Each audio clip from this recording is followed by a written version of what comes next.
morning, dear students. Let us continue our topic respiration. Dear students, in the last class, we have learned that when glucose breaks down in the cytoplasm, pyruvate and energy is produced.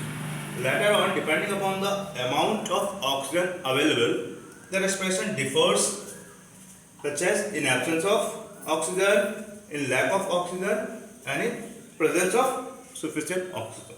In each three conditions, the output, the product is also different. In absence of oxygen, the products are ethanol and energy.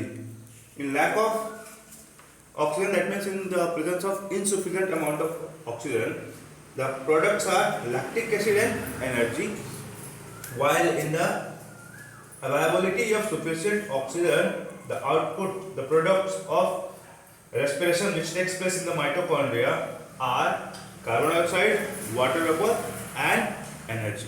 Now let us continue onwards.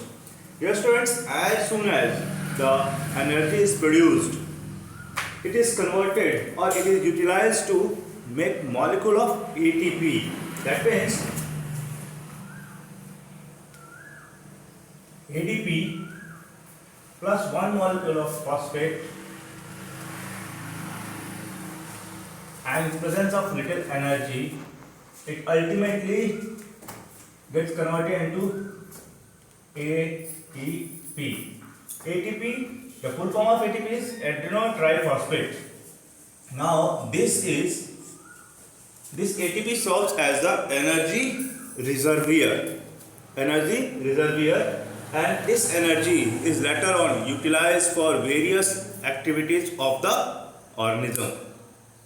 Think like this. Suppose you have a big battery at your home, a 12-volt battery at your home, and by the supply of electricity, you have charged it. Now after charging it, now it depends upon you. You can use it for running television or fan or watching television or blowing bulb and different works. Likewise, this ATP which is stored in the body, later on according to the requirement, it is used for various purposes, metabolic activities or physical activities. So this was the whole story of production of ATP. Now,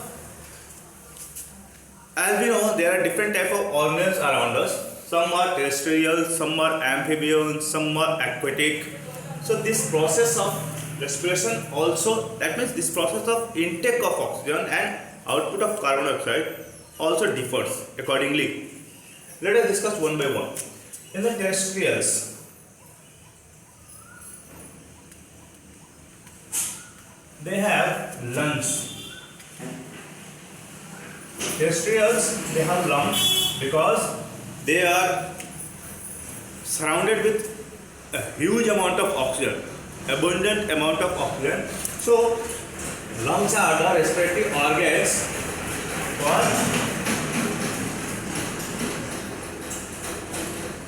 for intake of oxygen. That means terrestrial animals used to take oxygen inside their body by the help of lungs. And lungs are the respiratory organs in the terrestrial animals.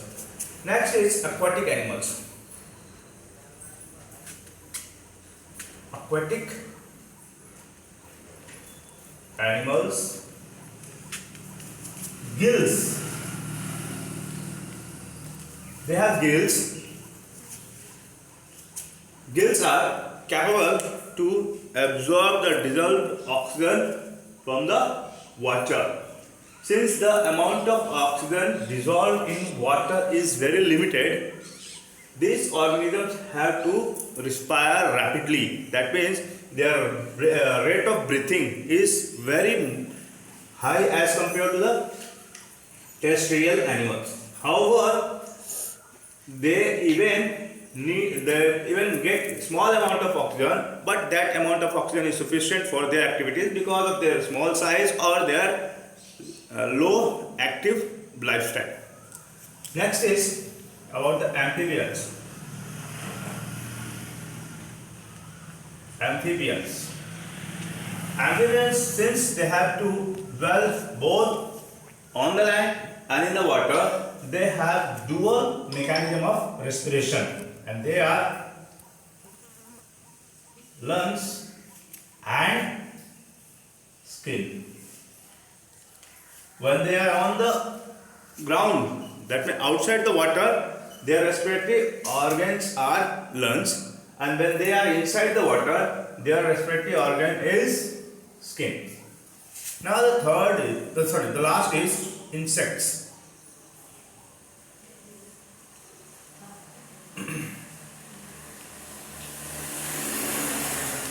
Insects have tiny holes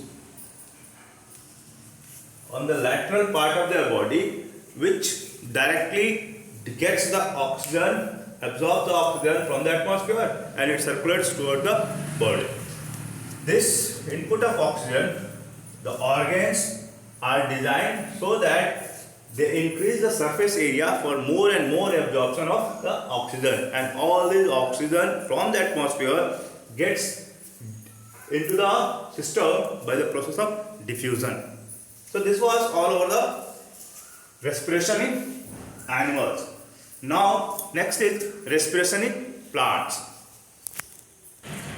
Dear students, in the starting of this class, I told you that respiration is the requirement of all the living organisms, whether they are the plants or the animals, the microscopic organisms or the big animals. So respiration is also there in plants, and mind it, we used to say in day hours the plants used to take in carbon dioxide and leave out oxygen. That's all. But this is not the complete truth. This is not the complete truth. Because think one thing, wherever the process of respiration is there, that means the process of releasing out energy, and in the process of releasing out energy, food particles are born. When food particles are born, for the process of burning, oxygen is involved and carbon dioxide is evolved. That means input of oxygen and output of carbon dioxide is must. So how can we say that in plants they take in carbon dioxide and they put out oxygen? Of course, for the process of photosynthesis is incorrect, but it is not the complete truth. Today we will learn the complete truth about it. During respiration, oxygen is involved. O2 is taken in, whether they are plants, and CO2 is released out, whether they are the plant, they are the animals or anything. Oxygen is taken in and carbon dioxide is given out. But during photosynthesis, CO2 is taken in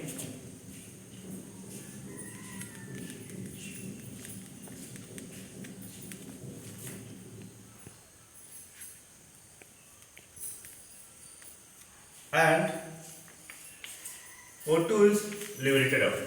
See, the true processes are just reverse of each other. In respiration, oxygen is getting inside the process and carbon dioxide is released out. On the other hand, in the process of photosynthesis, carbon dioxide is taken in and O2 is released out. Now just think about how it happened. In the day, we know that in the day hours, when the sunlight is there, plants used to perform photosynthesis. So this process is performed. But this respiration is the process which is performed all the 24 hours. The respiration is the process which is performed all the 24 hours. So in the case of day, when there is sufficient sunlight, what happens? Both the processes run together. And what happens? The plants used to take oxygen, okay, in the process of respiration and liberate out carbon dioxide. But in the same time, this, let me reverse it so that you will be easy to understand it. Let me reverse it.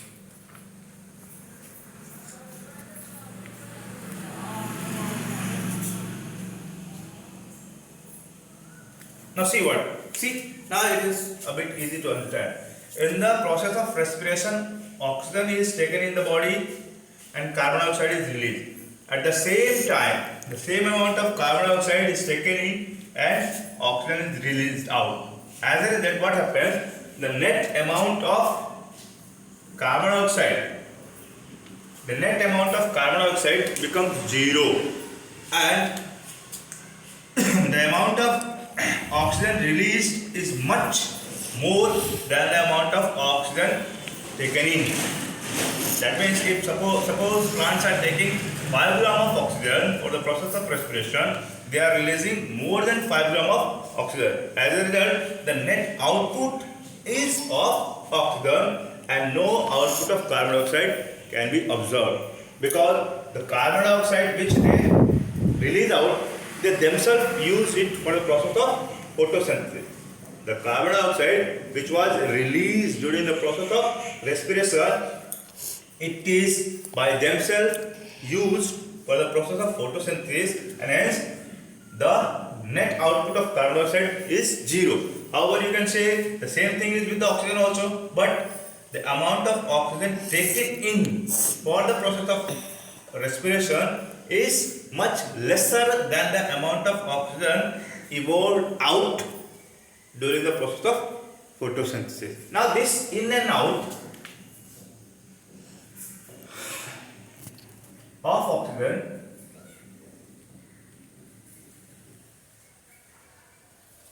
is regulated by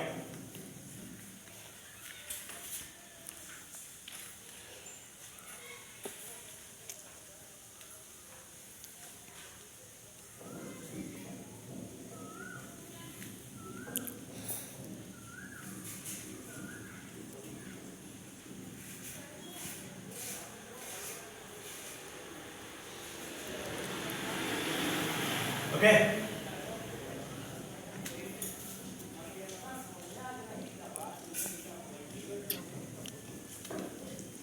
Chloroplast, and in the chloroplast is chlorophyll. All the exchange of gas, whether it is carbon dioxide going inside or outside, oxygen going inside or outside, is through the stomata.